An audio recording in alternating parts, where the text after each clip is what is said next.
Oi galerinha, bem-vindos a mais um vídeo do nosso canal. Hoje a gente vai estudar Química.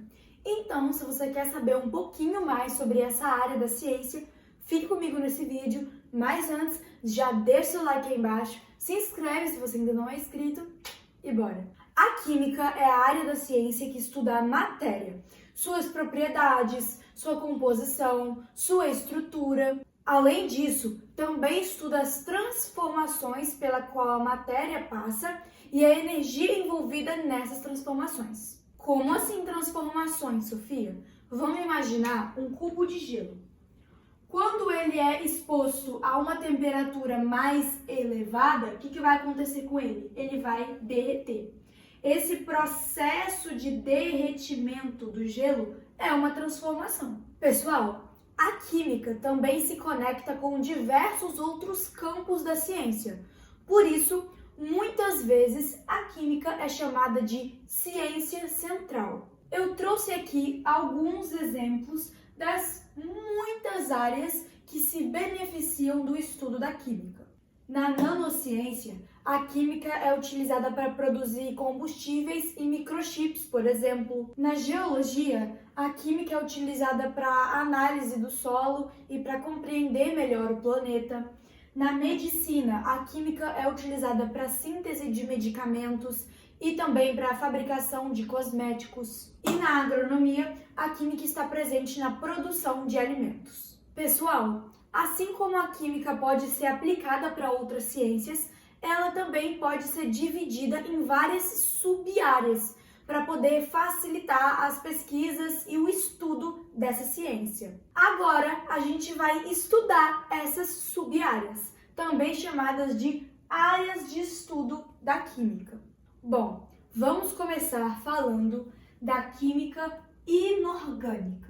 Galera, a química inorgânica é aquela área da química que estuda os compostos que não apresentam carbono em sua composição, como por exemplo os ácidos, óxidos, sais minerais e bases. Essas substâncias são comumente encontradas em rochas, mas também podem ser encontradas nos seres vivos. Os estudos da química inorgânica se aplicam principalmente na indústria química, na produção de fertilizantes.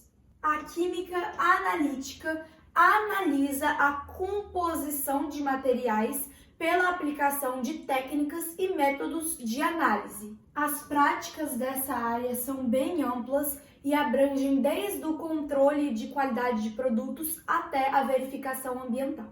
A química orgânica se dedica ao estudo de substâncias químicas que apresentam principalmente carbono em sua composição, como por exemplo o carvão e o petróleo. A química orgânica está presente na síntese de medicamentos e de combustíveis, por exemplo. Vamos estudar agora mais 3 áreas de estudo da química. A físico-química estuda as transformações da matéria, incluindo aspectos como a energia envolvida e a velocidade das reações. Como o próprio nome diz, esse campo aqui combina princípios da física e da química. E a partir das descobertas nessa área, são realizados estudos voltados para a produção de baterias e pilhas. A bioquímica busca compreender a estrutura e as funções de substâncias que desempenham papéis essenciais no organismo, como, por exemplo, proteínas, carboidratos e lipídios. Por meio dessa área, é possível compreender como que os nutrientes são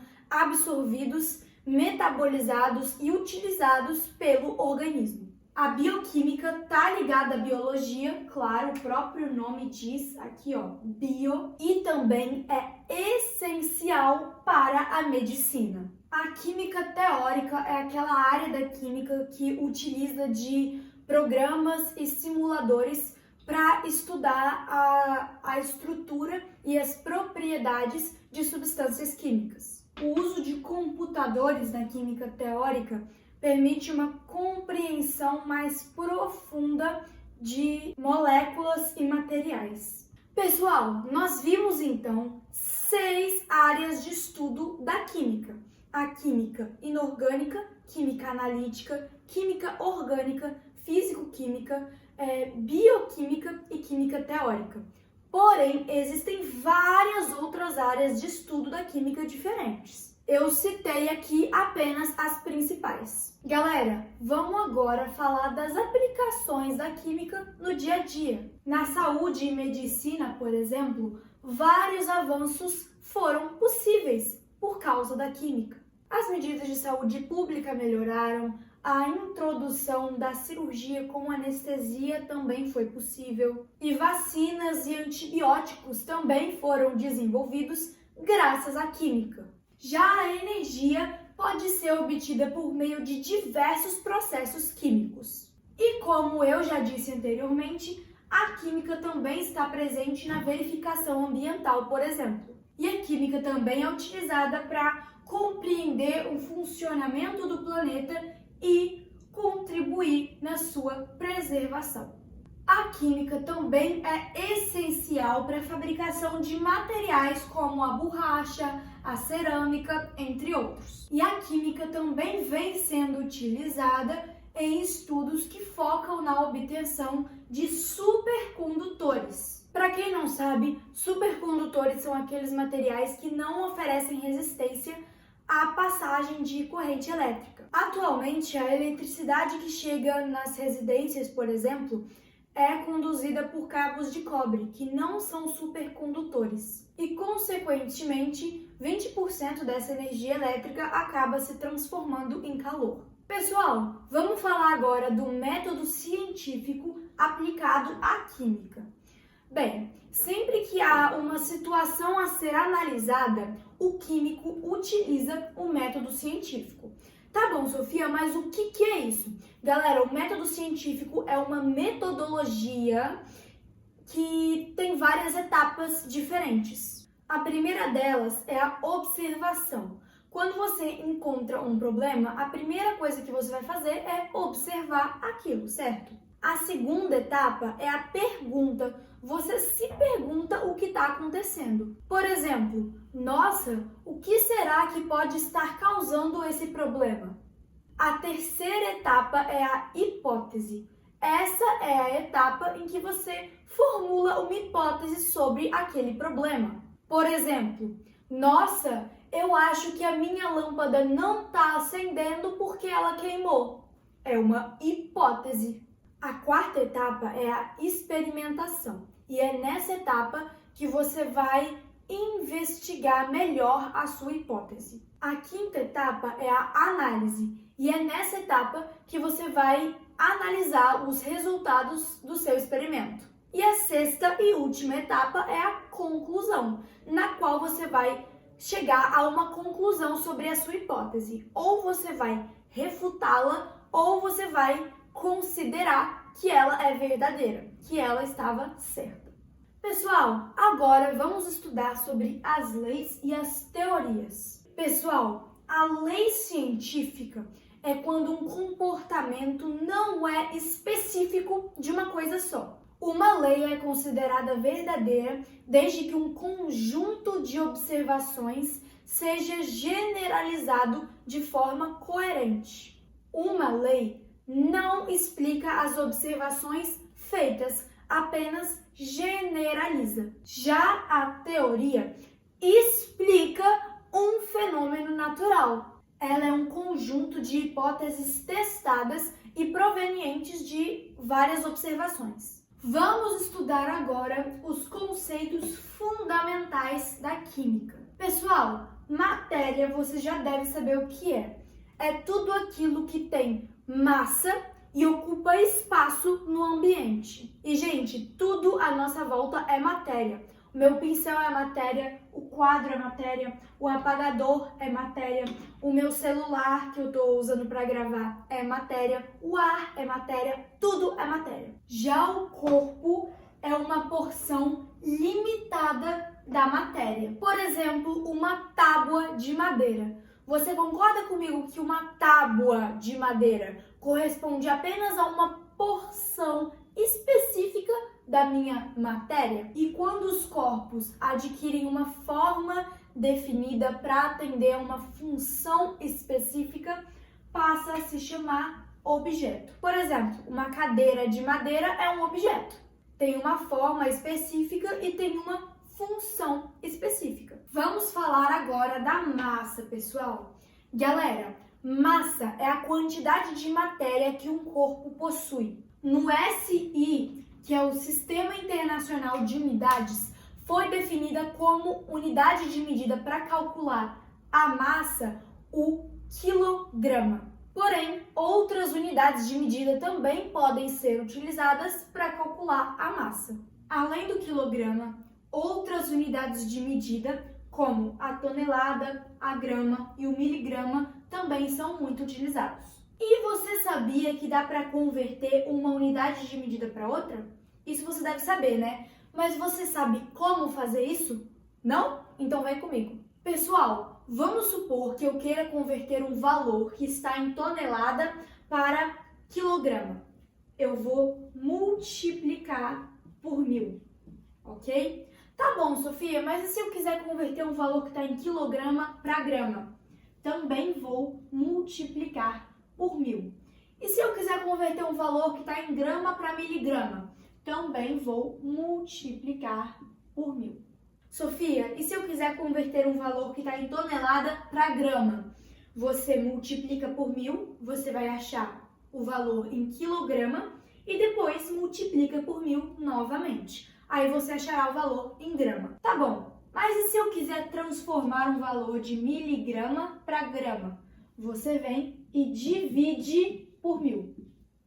E é assim com todos, ó, de grama para quilograma divide por 1000 e de quilograma para tonelada também divide por 1000. E o volume, gente? Pessoal, o volume é a quantidade de espaço que um corpo ocupa. O SI, o Sistema Internacional de Unidades, definiu o metro cúbico como unidade de medida oficial para calcular o volume. Porém, assim como na massa, a gente também tem várias outras unidades de medida que a gente usa no dia a dia. Além do metro cúbico, a gente também utiliza o decímetro cúbico, que é o litro, e o centímetro cúbico, que é o mililitro. E assim como na massa, eu também posso transformar um valor que está em metro cúbico para decímetro cúbico e para centímetro cúbico. Basta o quê? Multiplicar por 1000. Tá bom, Sofia, mas se eu quiser transformar de centímetro cúbico para decímetro cúbico? Divide por 1000. Decímetro cúbico para metro cúbico, também divide por 1000. Vamos ver agora a temperatura e a pressão. Galera, a temperatura é a medida do grau de agitação térmica das moléculas que constituem a matéria. Na maioria dos países, a escala adotada para calcular a temperatura é o Celsius, mas em países como os Estados Unidos é o Fahrenheit. Já a pressão é a razão entre a força exercida sobre determinada superfície e a área dessa superfície. Falando de forma mais simples, a pressão é a força que atua sobre determinada área e é representada pelo cálculo força dividido por área. Pessoal, vamos falar agora das propriedades da matéria. A gente tem as propriedades gerais, propriedades organolépticas e propriedades específicas. A gente vai entender cada uma delas agora, começando pelas propriedades gerais. Pessoal, as propriedades gerais da matéria são aquelas que estão presentes em todos os tipos de corpos. E por isso elas são chamadas de propriedades gerais. Pessoal, essas aqui são as propriedades gerais da matéria. A massa e o volume a gente já conhece, né? Eu falei há alguns minutos atrás. A impenetrabilidade diz que cada corpo ocupa um lugar no espaço. Ou seja, dois corpos não podem ocupar o mesmo lugar no espaço ao mesmo tempo. Por exemplo, eu tenho aqui dois pincéis. Este pincel está ocupando um lugar no espaço e este aqui está ocupando outro. Eles não conseguem ocupar exatamente o mesmo lugar ao mesmo tempo. Isso é o princípio de impenetrabilidade. A divisibilidade diz que os materiais podem ser divididos em várias partes menores sem perder muitas de suas características originais, como, por exemplo, a cor, textura e resistência. Por exemplo, tábuas de madeiras que foram recém-cortadas mantêm a mesma resistência e textura do tronco original da árvore. A elasticidade diz que materiais podem ser esticados ou até comprimidos por uma força externa e depois voltarem à sua forma original. A inércia é a capacidade dos corpos de manter o estado de movimento ou o estado de repouso até que uma força externa atue sobre eles. Que força externa é essa, Sofia? Pode ser o vento, por exemplo. E pessoal, eu tinha esquecido da compressibilidade, tá? Mas a gente vai falar dela agora.